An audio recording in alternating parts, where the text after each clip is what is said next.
berprestasi, lahirkan profil pelajar Pancasila. Belajar, bergerak, berbagi untuk negeri, kita menjalin kolaborasi. Belajar, bergerak, berbagi untuk negeri, demi bakti pada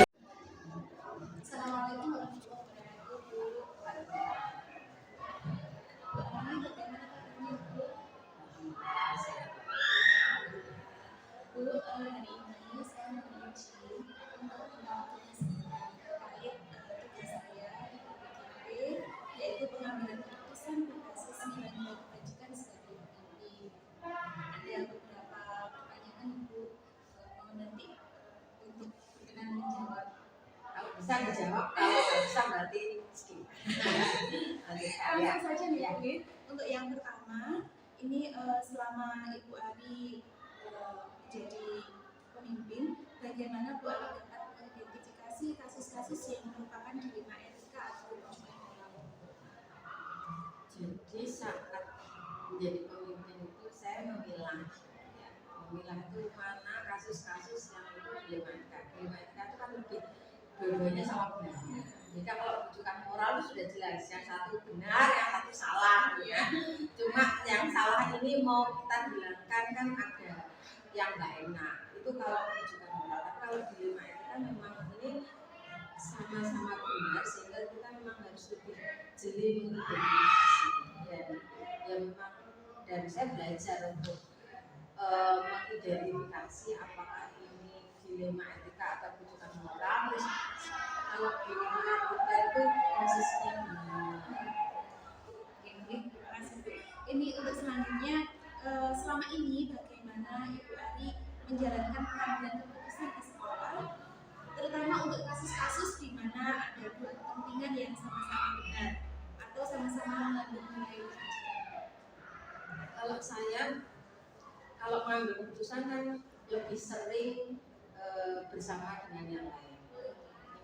Jadi diskusi saya tidak jadi keputusan itu hasil akhirnya tidak harus di saya, tapi saya mengajak teman-teman bapak guru yang di wakaf, staf, terus saya minta pendapat, gitu ya, sehingga nanti keputusan itu bisa diambil.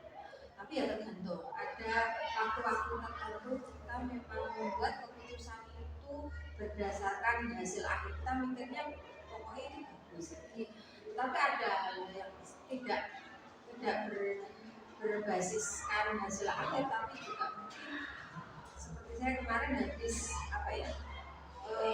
bukan keputusan, tapi ketika meminta salah satu pegawai dari kita kemudian untuk memurnakan tugas lah istilahnya. Nah itu kan saya basisnya adalah basis peraturan. Nah itu juga saya lakukan. Jadi tergantung situasi dan kondisi. Terus ada juga yang berbasis satunya itu kan moral istilahnya, hati nurani gitu ya. Nah itu juga jadi tergantung masalahnya dan apa yang mau kita target keputusannya. Yang jelas semua keputusan bermuara pada rasa pribadi. Ya insya Allah begitu. Selanjutnya Bu, untuk langkah-langkah atau prosedur seperti apa yang Bu Ari biasa lakukan selama ini? Biasanya kalau ada masalah itu saya identifikasi dulu ya, maksudnya masalah pokoknya itu gimana gitu ya, karena jangan sampai kita masalah itu sebenarnya masalah di tingkat datar, di muara saja, tapi kita harus tahu masalah intinya itu apa. Kemudian kita juga mencari kira-kira siapa saja yang terlibat di dalam masalah itu gitu ya. Kalau semua bapak ibu guru ada beberapa yang terlibat ya, kemudian mungkin ada karyawan terlibat atau hanya yang bersangkutan yang terlibat, itu kan harus kita tentukan dulu siapa-siapa aja. Kemudian saya juga mengumpulkan fakta-fakta, maksudnya gini, saya minta pendapat dari bapak guru ya, semua ada kasus A gitu, saya tidak mungkin, apalagi saya pendatang baru, tidak mungkin langsung bapak ini bukan, tapi saya mengumpulkan data-data dari bapak ibu wakaf, dari karyawan, dari semua pihak itu saya kumpulkan, karena mungkin ada hal-hal yang tidak diketahui di tingkat kakak tapi diketahui oleh bapak ibu guru yang ada di ruang guru. Mungkin bapak ibu guru di ruang guru nggak ngerti, di kakak nggak ngerti, tapi yang di lapangan itu lebih ngerti. Nah itu penting untuk digali ya. Artinya nanti bisa dijadikan salah satu pertimbangan. Kemudian kita pilah dari masukan-masukan itu kan mestinya ada yang kita cross check mana yang mendekati kebenaran. Ketika itu kita proses dari sana benar, dari sana benar, oh berarti ini berita yang benar. Tapi kalau di sana benar ini salah, nah ini kan kita perlu kuatan lagi mana yang benar informasi yang benar. Itu baru kemudian kita ambil langkah selanjutnya yaitu kepada kita harus memutuskan bagaimana. Nah kembalinya kepada tadi kita maunya berbasis aturan gitu, atau apa namanya kepedulian gitu ya, atau berbasis kita pengennya seperti ini. Biasa Bu. Selanjutnya Bu, untuk hal-hal apa saja yang selama ini Bu Ari anggap efektif dalam pengambilan keputusan pada kasus-kasus di Lima Etika? Yang paling efektif sebenarnya kalau kita ya kalau efektif itu berbasis aturan itu efektif, tetapi terkadang kalau kita hanya berprinsip pada berbasis aturan itu terkadang agak menimbulkan hal-hal yang kurang berkenan. Karena kasus kemarin itu kan saya murni berbasis aturan ya. Ketika menggunakan salah satu pegawai di sini itu kan murni berbasis aturan. Nah itu setelah kita refleksikan itu ternyata harusnya ada yang berbasis kepedulian. Nah itu yang masih kita selalu kita refleksi dan kita perbaiki yang ternyata.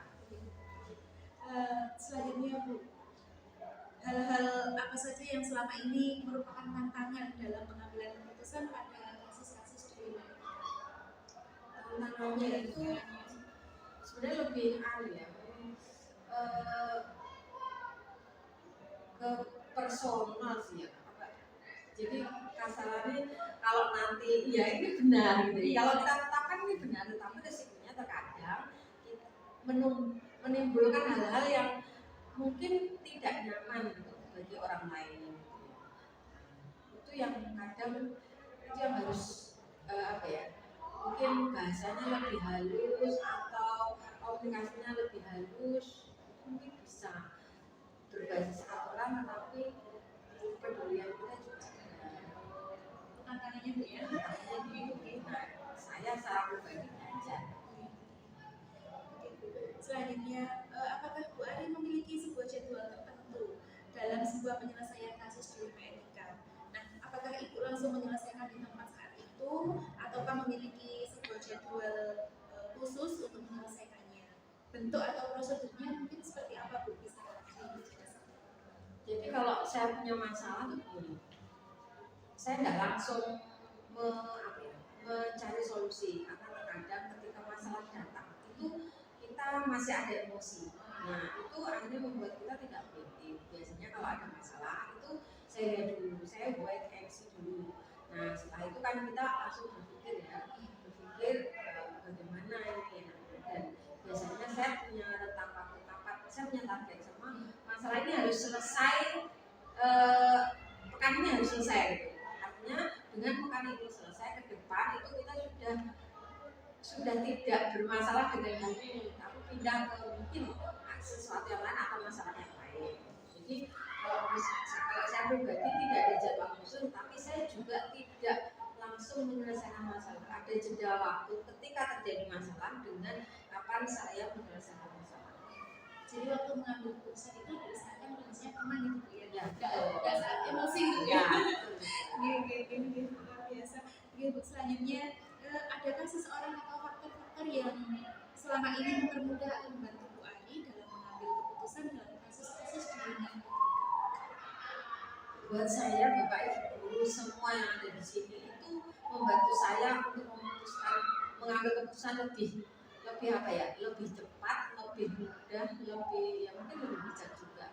Karena saya orang baru, Bapak Ibu guru di sini kan sudah lama dan saya kira Bapak Ibu guru juga banyak perspektif gitu loh, dari berbagai perspektif ini kan saya cuma tinggal pilih gitu ya, tinggal bilang oh kalau ini jadi saya hanya sekedar mempertimbangkan ini dari Bapak ini, kalau ini kita lakukan nanti dampaknya begini, kalau dari ini nah seperti itu. Jadi saya sebenarnya lebih diminta oleh Bapak Ibu guru dan karyawan di sini gitu.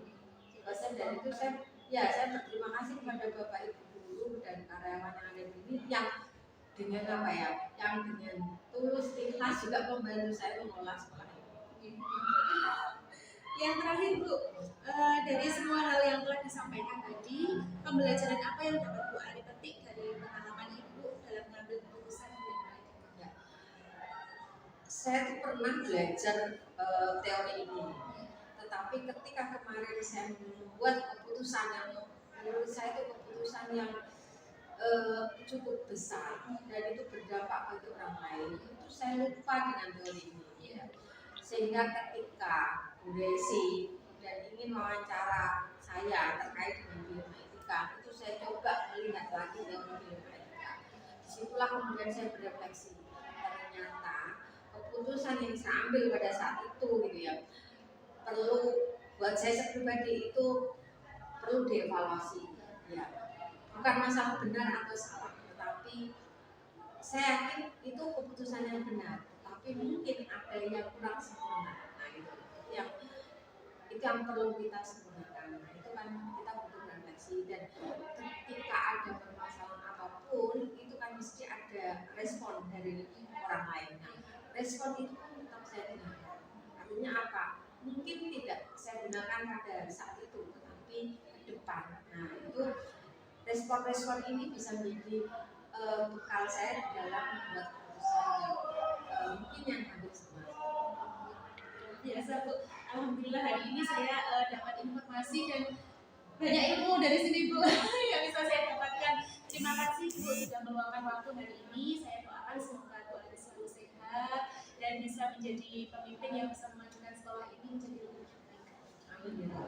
Terima kasih juga buat Bu Desi yang sudah membuat saya itu diwawancarai seperti ini, sehingga saya juga harus belajar kembali. Terus terang saya lebih suka belajar, tapi kalau nggak dituntut itu juga kita juga agak-agak apa ya, tidak bisa meluangkan waktu belajar. Jadi saya juga berterima kasih kepada Bu Desi sudah memaksa saya untuk belajar dan mengembalikan memori saya tentang dilema etika ini.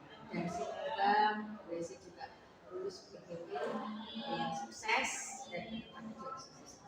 Terima kasih banyak Bu, doa baiknya. Alhamdulillah, terima kasih sudah meluangkan waktu. Saya pamit dulu. Assalamualaikum warahmatullahi wabarakatuh.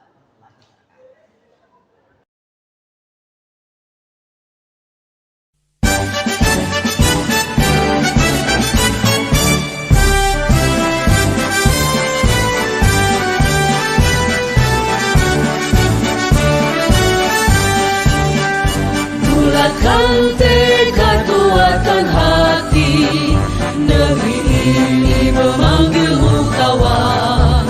Belajar bergerak berbagi untuk negeri, guru penggerak majukan pendidikan. Guru penggerak menghamba pada murid, kreatif rancang pembelajaran. Hargai potensi, tingkatkan prestasi, lahirkan profil pelajar Pancasila.